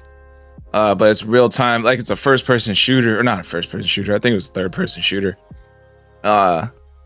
Yeah, now there's these games that are popping up everywhere now instead of the turn-based RPG. Like Baldur's Gate 3 is one. I know D&D is getting pretty popular, and Pokemon is the last ones that I know of. But besides that, I don't really see it around. Is there any other titles besides those three and the One Piece one? I feel like there's some. I don't really hear the big names. You said what? I don't really hear any big names that come to mind. Yeah, right. It's the Final Fantasy Pokemon, the ones you really, But yeah, I forgot about Baldur's Gate though. That's a good one. I think one thing I can say about something like Baldur's Gate versus the real time is that usually when you're playing a video game, right, you're able to actively interact with your character in active combat versus it's something like a tabletop. You kind of have to take turns. It's not like you can. because then it's just a matter of your character can't kill my character because my character has a special item or whatever. And so I think that the reason that like it may not necessarily die but become a niche is because with something like D&D where it's kind of more open and you're able to do pretty much anything, the imagination is your limit, versus when it comes to video games, the only limit is the game itself or the system itself. So I think that's kind of like why it will become a niche and not necessarily die. Because of like the technology is stronger now. Like technology is stronger, but it's also like the best way I can put it is that with games you kind of have to put things into some kind of a border. Versus with a tabletop game, you can kind of do homebrew. You don't necessarily need to write new rules and put it into a system and have it saved for software and then send it to everyone else. It's just kind of like you just tell your group right then and there, this is what we're going to do. This is the rules I'm going to go by, yada, yada, yada. And that's about it. But your imagination is literally your limit. The DM can kind of control you to some degree, but your imagination is really the limit. But when it comes to video games, we have a border of parameters we can play in. And so therefore, it limits us on what we can do as players, which is why I think it'll become a niche more than it is a a mainstream thing. I will say though, at least for when it comes to Pokken Tournament or Pokemon, I think that if Pokken Tournament was like the first thing we saw for Pokemon, I think we would probably see that more often. You're talking about active combat with Pokemon, seeing how they would actually fight in a real battle. So it's a little bit different. Interesting. Wow. Like, because I remember like early 2000s, late 90s, like freaking turn-based RPGs were like all over the place. You can find, like PlayStation 1, you had, actually, I remember what I was going to say to Seven Ninja. Like, it's kind of crazy that D&D is basically borderless. I would think like D&D would be like the border, like would be like more bordered than video games, because like, yeah, you got your imagination, but you don't get to see like the crazy like fantasy stuff like you'd see like dragons, special powers like an anime or any type of video game, like like all that, like Dragon Ball Z, for instance, blew my mind. What kind of crazy shit that could happen when I was a kid, blue beams, the world is shaking from a beam clash, this shit is awesome, like like when it comes to like D&D, I know like everyone's imaginations are kind of colliding at once, so that's kind of cool, in a sense. Like when it comes to like a turn-based RPG, put me in a crazy fantasy world that I want to be in. Let me see some crazy shining floating blue schools or something around the place like that I'm a part of. Make me a warrior of this place, Yeah, the Unbound of D&D, fucking awesome. I like breaking the game for the DM, and like one time this final boss, he opened a portal to come out and to attack, and I freaking jumped into the portal, and my DM was like, I didn't plan that out, so let's start up next week. And he had to figure out the situation. Yeah, I love that shit. Yeah. Legitimately though, like I will say this, like D&D does have like some rules to go by, but the simple fact is that if your DM allows your homebrew, it can be there, which is why it's borderless, because it depends on the person you get as the DM and what they allow. I would say that like D&D in itself does give you something to at least work with, something that everyone can agree upon, but that's why the dice is also there as well. So besides D&D, are you guys playing any turn-based RPG games, or planning on buying and playing any turn-based RPG games? The more I look at live plays, the more I kind of want to do that. But then I've been thinking, like, you know, why not I just see if I can find a group to play with? And so it's just kind of one of those situations where it's like, am I looking for playing D&D, or am I just looking to get a feel of the thing that I experienced when I was watching that live play? Like the Dom Toretto one you showed me? Dom Toretto. What are we talking Like about? the actor from Dom Toretto, I forget his name. Bald guy. Vin Diesel? Yeah, Vin Diesel. Yeah, him. Like they're like, yeah. One of you guys, you or Hunter, showed me a video where he played D&D, and it's like they got a famous like series on YouTube. I think that was Hunter. That was Hunter. I think I remember what you're talking about too. But I'm not 100% at the moment.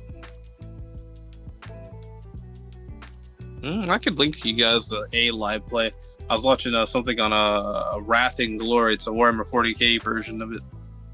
Okay. I could link that so you guys want to watch that. All I know is I feel like turn-based RPGs. I'm down for the link though. I didn't respond to that. I feel like turn-based RPGs are kind of going downhill. Besides like a couple that are pretty good. Because like one thing about turn-based RPGs, if like you're not fighting the boss, like the combat can get kind of repetitive and boring and stale. Like I'm playing like the Pokemon Soul Links with Brockstrap, and we have a turbo button so we can get through the non-stop encounters, random encounters with gamings. And when I was like growing up, like that was like a pain in the ass, but I dealt with it. Like as I got older, like I would quit games because of like the non-stop encounters over and over and over.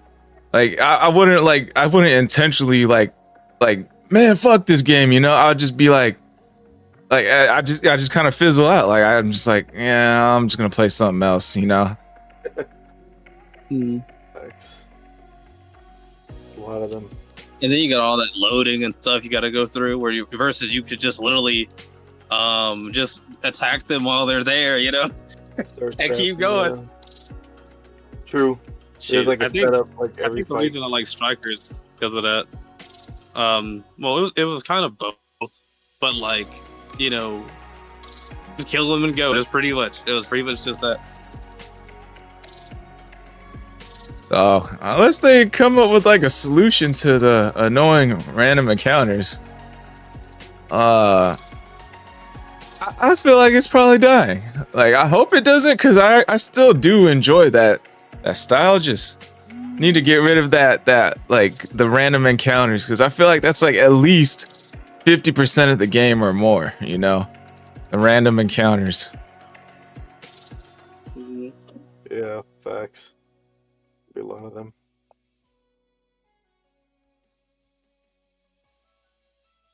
Now, have you guys played Fallout at all? I've not. I've seen a bunch of people play it. It's, you know, it's real time, but when you go into VATS, you turn it into turn-based, because the game used to be turn-based. Well, like, it's not turn-based per se, but it kind of is. It's like you slow time down and then you get your shot off, right? But once it's done, you go back to real time. But like, I don't know, when my VAT score was high in New Vegas, I just would only VATS it up, and yeah, I turned up real time into turn based, pretty much. Huh? That's pretty cool. A game that can switch between real time and turn based. I always like the slow mo, like when you get like a critical and it, like if you see like a arrow or a bullet fly through the air. I always enjoyed seeing that. Oh yeah, see the missile hit its face and then blows up. Well, despite the turn-based RPGs dying, I'm still gonna buy Pokemon games. Like, for some reason, like I keep getting brought back in. Like I every now and then I skip one and I think I'm just done, and then somehow they always get me to come back in. Like I think I skipped Gold and Silver, and then my sister someone got Ruby or Sapphire, and I thought like the Pokemon looked so cool, and I had to get it again. And then I got Diamond and Pearl. Diamond and Pearl, that was one of the games. I think I was like in my teens. I like quit the game like around like near the end, because there's just like a long cave where it's just non-stop encounters, and I'm just like, bro, I can't do this no more. So I stopped there, and I thought I was gonna quit Pokemon there. I skipped Black and White, and then when X and Y came out, like X and Y was like when they came out with 3D models moving on the Nintendo 2DS and 3DS. I thought that shit looked amazing in my 20s, my young 20s, and I was like, let me hop back in this then. So I keep getting brought back for some odd reason, but I'm all for it. I might fizzle out on the future games, but screw it. I'm gonna keep playing them. Send them.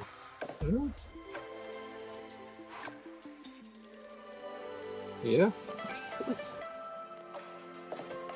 All right, final thoughts. Is it dying or nah? It's gonna be a niche. It's gonna become niched. That's already a niche, honestly. Sounds like Pokemon. It's gonna have those diehard fans that are like, they won't let it die.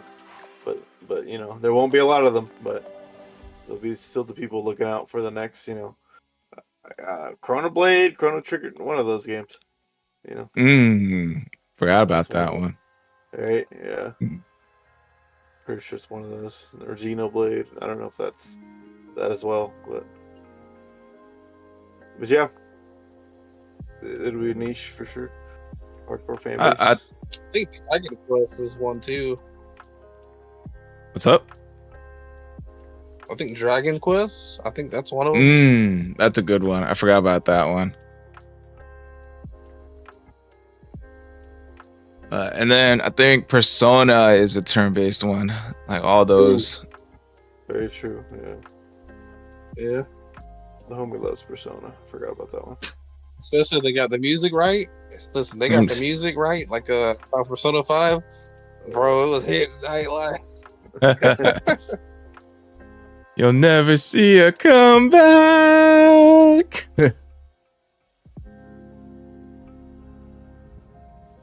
I think I think turn-based are definitely dwindling. I don't want to see them fizzle out, because there are some hidden gems out there that used to show up. What's up, Dark Games? Welcome in. Doing good, doing good. Like, I don't know if you guys heard of Skies of Arcadia. That was like I've heard that name recently. That's an early 2000s like RPG. That's on GameCube. And I think when I Googled it like 20 minutes ago, it was on Dreamcast first. But that was a pretty cool hidden gem. Like the only turn-based games I knew were like the Final Fantasies, the Pokemon games, like the top-notch ones, and then like Legend of Lagoon, something like that. Legend of the Dragon, something like that. And then there was like another one. Yeah, Legend of Dragoon. There we go. That was a good one. And then there was one other turn-based RPG. To my tongue. Gaia. Something Gaia. Turn-based RPG.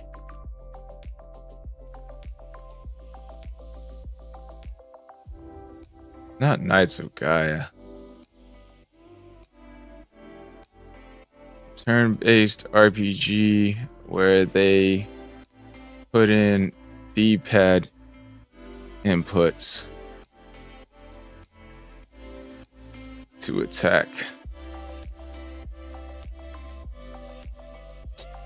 It's probably like Legend Little of Gaia or some shit.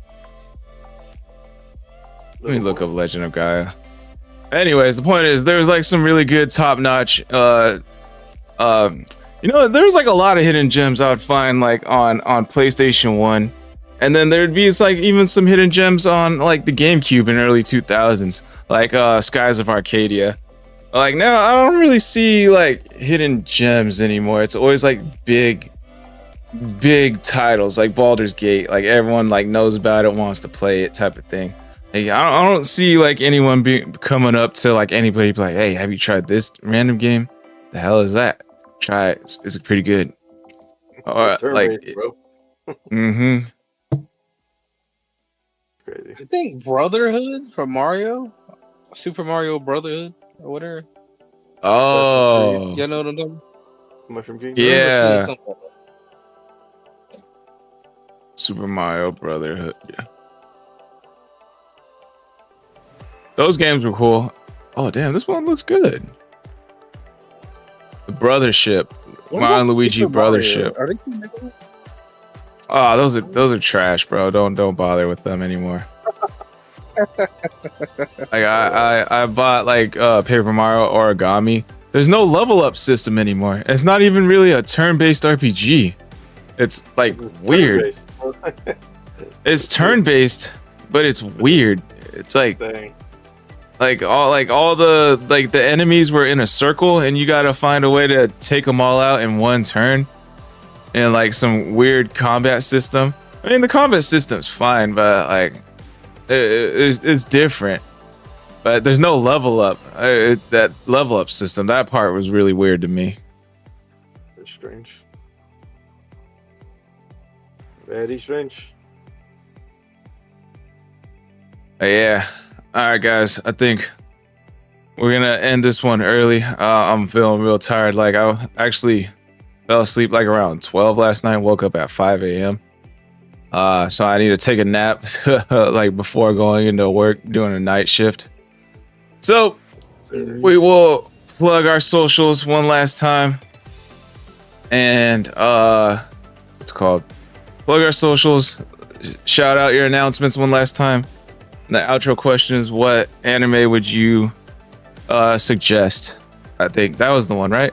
Seven Ninja? Yeah.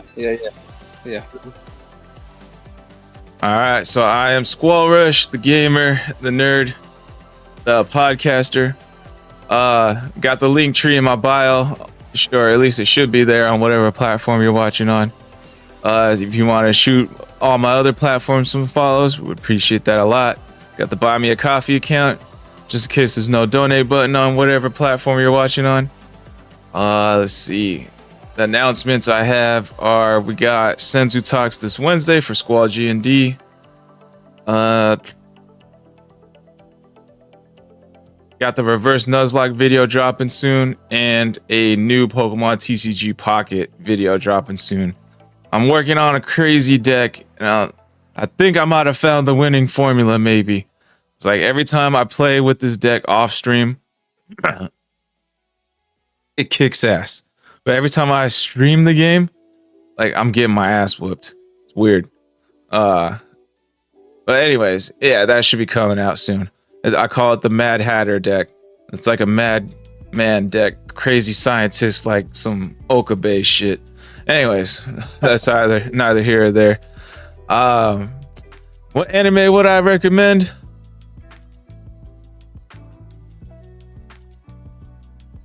Let's see. Akira. It's a movie.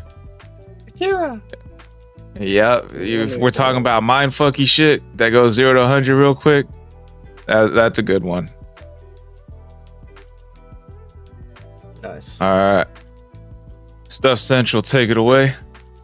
All right, guys, I'm Stuff Central. I got a link tree that takes you to all my Twitch, Kick, YouTube, freaking make a lot of video game content, some anime games every once in a while, but a lot of Rocket League, Star Citizen, medieval shit. So I just hit Diamond with my Fire King Yu-Gi-Oh deck. So oh shit, doing some more of that on Thursday on our Yu-Gi-Oh night. So if you want to check out that, fucking stop by, scope the link tree, and maybe even tell Squall that you want to see him play Yu-Gi-Oh. So have him come over one week.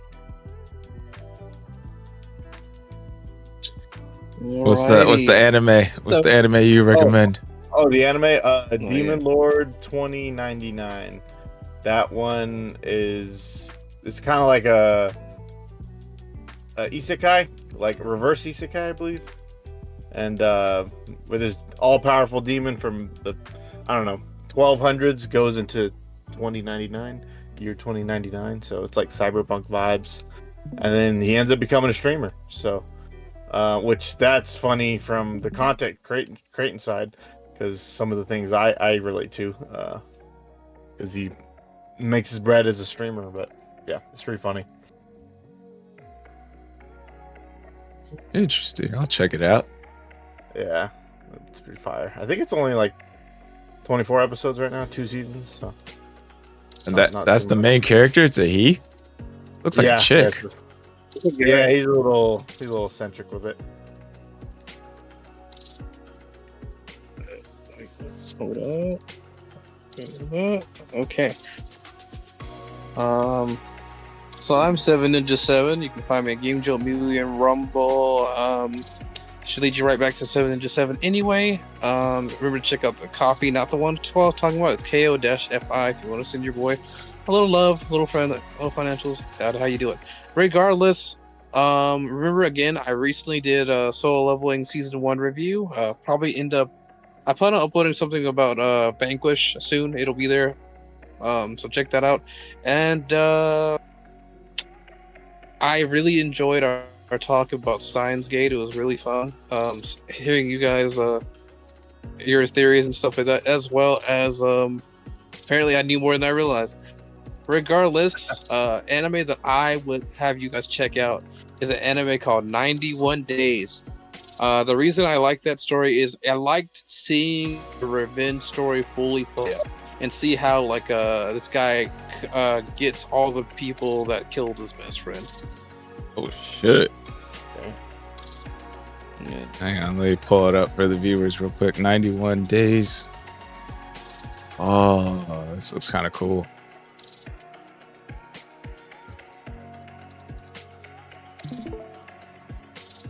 This is 91 Days, peeps. Oh shit. More of a darker side of an anime. Mm-hmm. Oh, they got smoking in there? Yeah, it's definitely dark. Oh, they smoking. Looks like he just had... Maybe it might be a lollipop. Oh, no, that's a cigarette. I see it, like, kind of lit there. I think there's like so I know there's like that, and I think like there's like some extra episodes as well, but I forgot like what it was. It's like I think it's separate, so it might be like a when you just look into 91 Days, I think there's a separate set of episodes that might come as like an OVA kind of thing. Ah, well, it looks pretty sick. I like these really. I like these art styles.